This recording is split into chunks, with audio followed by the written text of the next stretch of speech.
For since by a man that death came, it is also by a man that the resurrection of the dead has come. For just as in Adam all die, so also in Christ all will be made alive, but each in his own order. Christ the first fruits, then those who are Christ's at his coming. क्योंकि जब मनुष्य के द्वारा मृत्यु आई तो मनुष्य ही के द्वारा मरे हुओं का पुनरुत्थान भी आया। और जैसे आदम में सब मरते हैं वैसे मसीह में सब जिलाए जाएंगे, परंतु हर एक अपनी अपनी बारी से, पहला फल मसीह, फिर मसीह के आने पर उसके लोग। जैसा हम वचन में पढ़ पाते हैं। धन्यवाद परमेश्वर इन वचनों के लिए। जैसे हम इन वचनों को पढ़ते हैं, इन वचनों में हम दो हेवी डिस्टिंग्विश को अपने आत्मिक जीवन के उन्नति और स्टेबिलिटी इन क्राइस्ट के लिए हम देख और समझ पाते हैं। जब हमारी खुद की क्षमता से अगर हम वचनों को पढ़ें तो हम वचन में उस ज्ञान, उस रेवलेशन और उस प्रकाश को नहीं पा सकते जो प्रकाश वचन में छुपा हुआ होता है। पर जब परमेश्वर का अनुग्रह और जब हम परमेश्वर के साथ संगति कर उस पवित्र आत्मा की अगुवाई में जब हम बाइबल को पढ़ते हैं तो वो उन भेद की बातों को हमें बतलाता है, कठिन कठिन बातों को हमें समझाता है जो हम पहले नहीं समझ सकते थे। वचन जब हम पढ़ते हैं, हम बाइबल में इस वचन में दो एडम के बारे में पढ़ते हैं। एक एडम जो पहले आया जिसके बारे में हम उत्पत्ति में पढ़ते हैं, और एक एडम जिसके बारे में हम नया नियम में पढ़ते हैं। पहला एडम जिसे परमेश्वर ने रचा, अपने स्वरूप में बनाया, और जिसके बारे में कहता है कि हर शाम परमेश्वर उससे भेंट करने, उससे मुलाकात करने, उससे बात करने को आता था। जिसने पृथ्वी पर बनाए उत्तम पदार्थों के अधिकारी को आदम को ठहराया था, मगर फिर भी एक अन्य आज्ञाकारिता के जगह पर उसने चूक की। वो आज्ञाकारी ना होकर उसने शरीर की अभिलाषा पर ध्यान देकर, उसने परमेश्वर की आज्ञा को मद्देनजर कर उसने अनाज्ञाकारिता को ऑप्ट किया, अनाज्ञाकारिता को उसने किया। जिसके बाद के बारे में हम बाइबल में पढ़ते हैं कि परमेश्वर ने मृत्यु और उसके बाद उन्होंने बहुत सारी बातों को जो हम उत्पत्ति में पढ़ पाते हैं कि किस रीति से आदम के डिसोबीडियंस के बाद उन सारी चीज़ों को परमेश्वर ने as a curse in return of what he did, परमेश्वर ने बोला, चाहे वो परिश्रम करना हो, चाहे वो परमेश्वर पीड़ा सहना हो, चाहे वो मेरे परमेश्वर रोजी रोटी के लिए मेहनत करना हो, एवरीथिंग वाज देयर एंड मृत्यु तब आई। इसलिए कहते हैं कि हम जब शरीर में जब हम पाप करते हैं तो बोलते हैं कि पाप का प्रतिफल तो मृत्यु है, क्योंकि अगर हम परमेश्वर के साथ उसकी सहभागिता में नहीं हैं तो हम पाप में हैं, और हम पाप में हैं तो उसका फल तो मृत्यु है, उसका लास्ट डेस्टिनेशन मृत्यु है, उसके बाद कोई उद्धार नहीं। पर जब हम अपने पापमय जीवन में परमेश्वर की ओर अभिमुख होते हैं, जिसके लिए उसने रास्ता भी खुद ही निकाला कि पूरी मनुष्य जाति नाश ना हो, हमारे लिए उद्धारकर्ता को दिया और उस मार्ग सत्य और जीवन को हमारे लिए भेजा कि जब हम उस मार्ग पर चले, उस सत्य को जाने, और जब उस जीवन को हम जिए जिस जीवन को उस यीशु मसीह में परमेश्वर ने दिया है, नया जीवन, तो हम उस ओर जाएंगे, उद्धार की ओर, अनंत जीवन की ओर, जिसके लिए परमेश्वर ने हमारे से प्रतिज्ञा की है।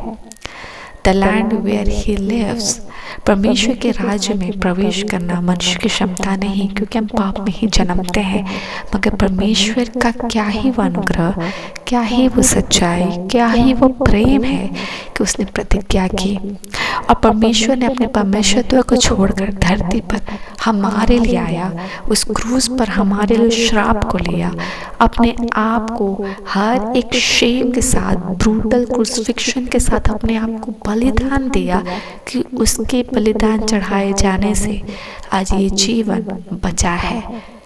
उस जीवन के मोल के द्वारा आज ये जीवन बचा है, और ये जीवन जो कल पॉल्यूटेड था, गंदा था, डर्टी था, उसके पवित्र लहू से धुलकर साफ आज नया यीशु में एक हुआ है। उसी के बारे में आज जो बाइबल में हम खूबसूरत वचन पढ़ते हैं, क्योंकि जब मनुष्य के द्वारा मृत्यु आई तो मनुष्य ही के द्वारा मरे हुओं के पुनरुत्थान भी आया।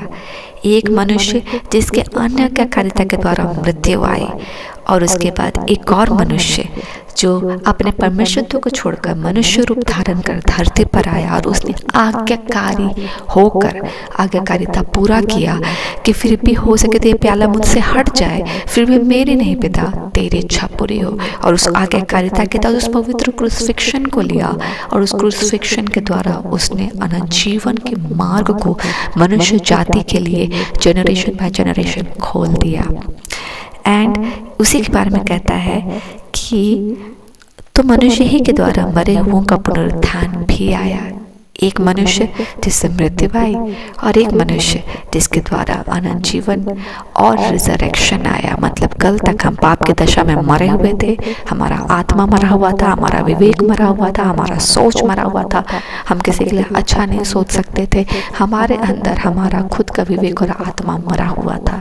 परंतु जब उस पाप से अलग करने के लिए यीशु मसीह का लहू आया, रेवलेशंस आए, वचन आया, विश्वास सुनने से सुनना मसीह का वचन है, वचन के साथ जब सैल्वेशन आया, और जब हमने सैल्वेशन ग्रहण किया कि प्रभु यीशु मसीह हमारा उद्धार करता, और हम अपने पाप से विमुख होकर परमेश्वर की ओर अभिमुख होकर उसके साथ संगति करने लगे, हमने रिजरेक्शन को पाया। पुनरुत्थान है, और वो हर एक मनुष्य के लिए है। पुनरुत्थान का मतलब सिर्फ वो नहीं जो हम बाइबल में पढ़ते हैं कि यीशु तीसरे दिन जी उठा।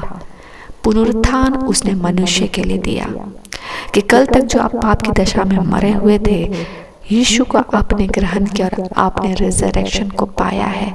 मतलब कल तक आपका मरा हुआ विवेक आज जिंदा है, कल तक आपका मरा हुआ आत्मा और सोल आज जिंदा है, कल तक आपका मरा हुआ प्रेम आज यीशु में जिंदा है। कल तक जो कुछ भी मरा हुआ था, यीशु में आकर वो सही मायने में जिंदा हुआ है। And that is the resurrection, what Bible says about resurrection.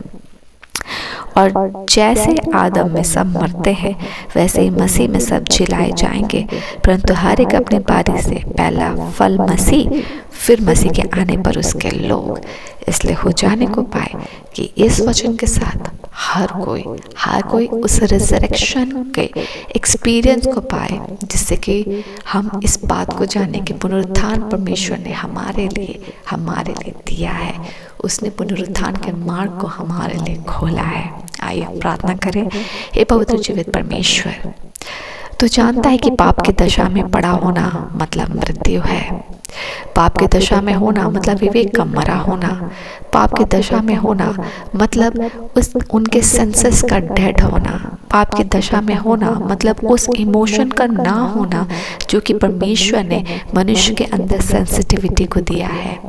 पाप की दशा में होना मतलब परमेश्वर से विमुख रहना, और परमेश्वर से विमुख रहना मतलब मृत्यु को लेना, क्योंकि जीवन इकलौता परमेश्वर है। आपका जीवन है, और आप सांस ले रहे हैं जब आप परमेश्वर के साथ हैं, वरना आप सांस नहीं ले रहे। और परमेश्वर हम धन्यवाद देते हैं कि आपने इन बातों के रेवलेशंस को हम पर प्रकट किया है। कल तक ये प्रकाश हमारे जीवन में ना था पिता, पर आज हम जान पाते हैं इसकी महत्वपूर्णता और इसके प्रकाशन को मेरे प्रभु जी। और हम प्रार्थना करते कि इस पुनरुत्थान का भोर का प्रकाश पिता हर एक के जीवन में आने को पाए, और उस पाप के दशा में से निकलकर हमारे परिवार के सदस्य भी परमेश्वर तेरी ओर अभिमुख होने को पाए। हम भारी मन से परमेश्वर जब अपने व्यक्तिगत रीति से परमेश्वर अपने परिवार के लोगों के लिए प्रार्थना करते हैं, या हम परमेश्वर स्पेसिफिकली किसी एक के लिए प्रार्थना करते हैं कि वो जो संसार की ओर अभिमुख है, वो संसार से विमुख तेरी ओर अभिमुख हो जाए, वो सामर्थ्य तू रखता है। जब तू परमेश्वर मृत्यु पर विजय रखने का सामर्थ्य रखता है, परमेश्वर तू हमारा अमाइटी परमेश्वर है, तो हर बातों को सक्षम करने का सामर्थ्य रखता है। हर एक जो अपने हृदय में बोझ रखकर अपने परिवार के सदस्यों के लिए प्रार्थना करते हैं, हम एक के जीवन में तेरे पुनरुत्थान को परमेश्वर डिक्लेयर करते हैं, और उस पाप की दशा को हराते हैं यीशु के नाम से, जो उसको परमेश्वर की ओर अभिमुख होने से रोकती है। वो बुरा विचार, बुरी लालसा, गलत संगति या कोई भी परमेश्वर एडिक्शन जो परिवार के कोई भी स्पेसिफिक पर्सन को परमेश्वर की ओर अभिमुख होने से रोक रही है, राइट नाउ पिता हम तेरे पुनरुत्थान के पावर ऑफ रेजरेक्शन को डिक्लेयर करते हैं and the victory of Jesus को हम डिक्लेयर करते हैं नेम ऑफ जीसस कि सबसे ज़्यादा पावरफुल तेरा प्रेम है और उस प्रेम में रिजरेक्टेड लव में वो व्यक्ति परमेश्वर की ओर अभिमुख हो जाए और हर कुछ जैसे यीशु ने मृत्यु और हर एक नेगेटिविटी को हरा कर उसके पैरों तले उसे कुचल कर परमेश्वर वो आज तेरी दाहिनी ओर विराजमान है, वैसे ही हर एक नेगेटिविटी यीशु के नाम से यीशु के पैरों तले, अपने पैरों तले हम परमेश्वर प्रार्थना करते कि वो कुचला जाए और तेरे विक्ट्री से ब्लेस हो वो पर्सन आपकी ओर अभिमुख होने को पाए। एक एक के परिवार में जो जो परमेश्वर अपने परिवार के सदस्यों के लिए प्रार्थना करते हैं उनके जीवन में तेरा दखल और ब्लेसिंग्स होने को पाए।